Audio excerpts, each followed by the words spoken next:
Hello കൂട്ടുകാരെ, SKD11 പുതിയൊരു വീഡിയോയിലേക്ക് എല്ലാവർക്കും സ്വാഗതം. അപ്പോൾ ഇന്നലെ നമ്മുടെ മോൻട്ടൻ്റെ സ്കൂളിൽ ഓണം സെലിബ്രേഷൻ ആയിരുന്നു.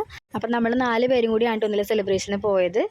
10 മണിക്ക് സെലിബ്രേഷൻ സ്റ്റാർട്ട് ചെയ്യുമെന്നാണ് പറഞ്ഞിരുന്നത്. പക്ഷെ നമ്മൾ എത്തിയപ്പോഴും കുറച്ച് ലേറ്റായി. ഭാഗ്യത്തിന് പ്രോഗ്രാമൊന്നും സ്റ്റാർട്ട് ചെയ്തിട്ടുണ്ടായിരുന്നില്ല കേട്ടോ. അപ്പോൾ ഇതാണ് നമ്മുടെ പൂക്കളം. നമ്മുടെ മാവേലി നല്ല ക്യൂട്ട് മാവേലി ആയിരുന്നു കേട്ടോ. അപ്പോൾ PTA കാരെല്ലാവരും സെറ്റ് സാരിയും സെറ്റ് മുണ്ടൊക്കെ ആയിരുന്നു ഉടുത്തിരുന്നത്. ഞാനും PTA പ്രസിഡൻറ്റ് മാത്രമായിരുന്നു ചുരിദാർ ഇട്ടിരുന്നത്. അപ്പോൾ ഇതാണ് കേട്ടോ നമ്മുടെ സ്കൂളിൻ്റെ HM. അതിൻ്റെ പ്രോഗ്രാംസൊക്കെ സ്റ്റാർട്ട് ചെയ്യാൻ പോവുകയാണ്. കുട്ടികളെല്ലാവരും താഴെ സെറ്റായിട്ട് ഇരിക്കുന്നുണ്ട്. നമ്മുടെ മോനുട്ടന് പക്ഷേ വന്ന് കുറച്ച് നേരം കഴിഞ്ഞപ്പോഴത്തോട്ട് ചെറിയ പല്ലുവേദന തുടങ്ങിയിട്ടുണ്ട് കേട്ടോ. അപ്പോൾ അവൻ അതിൻ്റെ കരച്ചിലായിരുന്നു. ഫോട്ടോ എടുക്കാൻ സ്റ്റേജിൽ കയറിയപ്പോഴും മുഖത്ത് സങ്കടമാണ്. ഇതാണ് നമ്മുടെ മോനുട്ടൻ്റെ ജിനി മിസ് മരുന്നൊക്കെ വെച്ച് കൊടുത്തു അവന്. പക്ഷേ വേദന മാറുന്നുണ്ടായിരുന്നില്ല. സുജീഷേട്ടൻ വീട്ടിൽ പോയി മരുന്ന് കൊണ്ടുവന്ന് അതും കഴിച്ചിട്ടും വേദന കുറയാനുണ്ടായിരുന്നില്ല. സ്കൂളിലപ്പോൾ ഇന്നലെ മലയാളി മന്നൻ കോമ്പറ്റീഷൻ ഉണ്ടായിരുന്നു. അപ്പോൾ LKG കുട്ടികളുടെ കോമ്പറ്റീഷൻ ആയിരുന്നു കേട്ടോ ആദ്യം. പക്ഷേ മോനുട്ടന് പങ്കെടുക്കാൻ പറ്റിയില്ല. അവൻ ആ സമയത്ത് പല്ലുവേദനയായിട്ട് നമ്മൾ തിരിച്ച് വീട്ടിലേക്ക് പോകുന്നു കേട്ടോ. അപ്പോൾ ഞാൻ വിചാരിച്ചത് ഇനി തിരിച്ച് പോകാൻ പറ്റില്ല എന്നാണ് സ്കൂളിലേക്ക്. പക്ഷേ വീട്ടിൽ വന്ന് മരുന്നൊക്കെ കഴിച്ച് ഒന്നുകൂടി ബ്രഷൊക്കെ ചെയ്ത് കഴിഞ്ഞപ്പോഴേക്കും ആൾ ഓക്കെ ആയി. തിരിച്ച് വന്നപ്പോൾ മിസ് സ്റ്റേജിൽ കയറാലോന്ന് വെച്ചപ്പോഴേക്കും മോൻട്ടൻ ഓക്കെ പറഞ്ഞത് ചെസ് നമ്പറൊക്കെ കുത്തിയോടെ നിൽക്കുകയാണ്. കോമ്പറ്റീഷൻ്റെ ഇടയ്ക്കത്തെ ടീച്ചർമാരുടെ പാട്ടൊക്കെ ഉണ്ടായിരുന്നത് മുന്നേ പഠിപ്പിച്ച് പോയ ടീച്ചർമാരാണ്. ഇത് കഴിഞ്ഞതേ കുട്ടികളെല്ലാവരും ക്ലാസ് വൈസ് സ്കൂൾ മാനേജ്മെൻ്റ് ഒക്കെ കൂടെ ഫോട്ടോ എടുക്കാനായിട്ട് കയറി.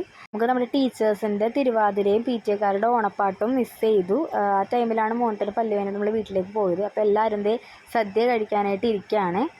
കുട്ടികൾക്ക് എല്ലാവർക്കും ഓരോ കറിയും കൊണ്ടുപോകുമ്പോൾ വേണ്ടാന്ന് പറയുകയാണ്. അപ്പോൾ കുറേശ്ശെ നമ്മൾ ഇട്ട് കൊടുക്കുകയാണ്. മോൻട്ടൻ എന്തായാലും നല്ല ഹാപ്പി ആയിട്ട് സദ്യ കഴിച്ചുകൊണ്ടിരിക്കുകയാണ്. സദ്യ കഴിക്കണതിൻ്റെ ഇടയ്ക്കാണ് കേട്ടോ അവൻ മലയാളി മന്നൻ കോമ്പറ്റീഷനായിട്ട് പോയത്. പല്ലുവേദനയായിട്ട് തിരിച്ച് പോയതുകൊണ്ടിട്ട് കോമ്പറ്റീഷനിൽ കയറാൻ പറ്റാത്തത് കൊണ്ടിട്ട് എനിക്ക് ഭയങ്കര സങ്കടമായിരുന്നു കേട്ടോ. പക്ഷെ തിരിച്ച് വന്ന് പിന്നെയും ചെസ് നമ്പർ കുത്തിയെങ്കിലും പിന്നെയും ഞാൻ വിചാരിച്ചില്ല കയറാൻ പറ്റുമെന്ന്. കാരണം ഫുഡ് കഴിക്കലും കാര്യങ്ങളൊക്കെ ഇട്ട് തിരക്കായി. അപ്പം പറയണേൻ്റെ ഓഡിയോ ഞാൻ ആഡ് ആക്കാതിരുന്നത് അതിൻ്റെ ബാക്ക്ഗ്രൗണ്ട് മ്യൂസിക് ഉള്ളതുകൊണ്ടിട്ട് കോപ്പിറൈറ്റ് അടിക്കും. സ്റ്റേജിൽ നിന്ന് ആൾ നേരെ പിന്നെയും ഫുഡ് കഴിക്കാനായിട്ട് വന്നിരുന്നത് പായസമൊക്കെ ആസ്വദിച്ച് കഴിച്ചുകൊണ്ടിരിക്കുകയാണ്. കുട്ടികളെല്ലാവരും ഫുഡ് കഴിച്ച് കഴിഞ്ഞപ്പോഴേക്കും മിസ്സുമാർ പാട്ട് വെച്ച് കൊടുത്തത് എല്ലാവരും എൻജോയ് ചെയ്ത് ഡാൻസ് കളിച്ചുകൊണ്ടിരിക്കുകയാണ്. മോനുട്ടൻ എന്തായാലും ഭയങ്കര ഹാപ്പി ആയിരുന്നു കേട്ടോ. അത് കണ്ടപ്പോൾ ഞങ്ങൾക്കും ഭയങ്കര സന്തോഷമായി. ദേവുട്ടനും അതിൻ്റെ കൂടെ തുള്ളുകയാണേ. അതിൻ്റെ ഇടയ്ക്ക് സുജിഷേട്ട ഫുഡ് കഴിക്കാനായിട്ട് ഇരുന്നു. കുട്ടന് ഞാൻ അതിൻ്റെ ഇടയ്ക്ക് ഫുഡ് പുറത്തു കൊണ്ട് കൊടുത്തായിരുന്നു.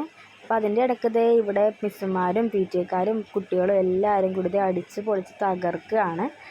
സ്കൂളിലെ ഓരോ ടീച്ചേഴ്സും PTA മെമ്പേഴ്സും അത്രയും സിൻസിയറായിട്ടാണ് കേട്ടോ സ്കൂളിന് വേണ്ടി പ്രവർത്തിക്കുന്നത്.